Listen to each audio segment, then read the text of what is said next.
শুরু করিতেছি মহান আল্লাহর নামে, যিনি পরম করুণাময় এবং অত্যন্ত দয়ালু। আমার কনস্টিটিউয়েন্সি মাধবপুর চুনারঘাট, আমার প্রাণের জায়গা। এই মাধবপুর চুনারঘাটকে আন্তর্জাতিক মানের পর্যটন নগরীতে রূপান্তরিত করতে চাই এবং পর্যটকদের জন্য একটা আকর্ষণীয় স্থান হিসাবে আমি নির্মাণ করতে চাই আমার এলাকাকে।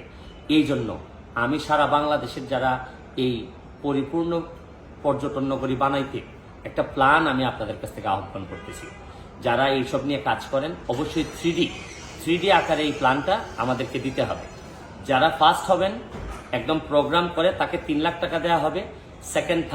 সেকেন্ড যিনি হবেন 2 লাখ, আর যিনি থার্ড হবেন তাকে 1 লাখ টাকা দেওয়া হবে। শুধু আমার একটা 3D ফরম্যাটে যে আমার এলাকাটাকে আমি কোন ফরম্যাটে পর্যটনের আন্তর্জাতিক মানের পর্যটন নগরী বানাইতে পারি এবং পর্যটকদের জন্য কিভাবে অ্যাট্রাকটিভ জায়গা হিসাবে আমি বানাইতে পারি। আমি আমার মোবাইল এই ভিডিওর নিচে ইমেল নাম্বার, ফোন নাম্বার পাঠিয়ে দিব, লিখে দিব। আপনারা আপনাদের এই 3Dটা আমাকে একটু সাবমিট করবেন। আমরা পরবর্তীতে যোগাযোগ করে আপনাদের মধ্য থেকে আমরা আরেকটি প্রোগ্রাম করব, কম্পিটিশন করব। এটা ওপেন করা হবে এবং আপনাদের প্রথম 3 জনকে পুরস্কৃত করা হবে। পুরস্কারটা এখানে বড় জিনিস না, বড় জিনিস হচ্ছে কি আপনাদের সহযোগিতা নিয়ে আমার এলাকাটারে আমি একটা পর্যটন নগরীতে রূপান্তরিত করতে চাই। ভালো থাকবেন, সুস্থ থাকবেন।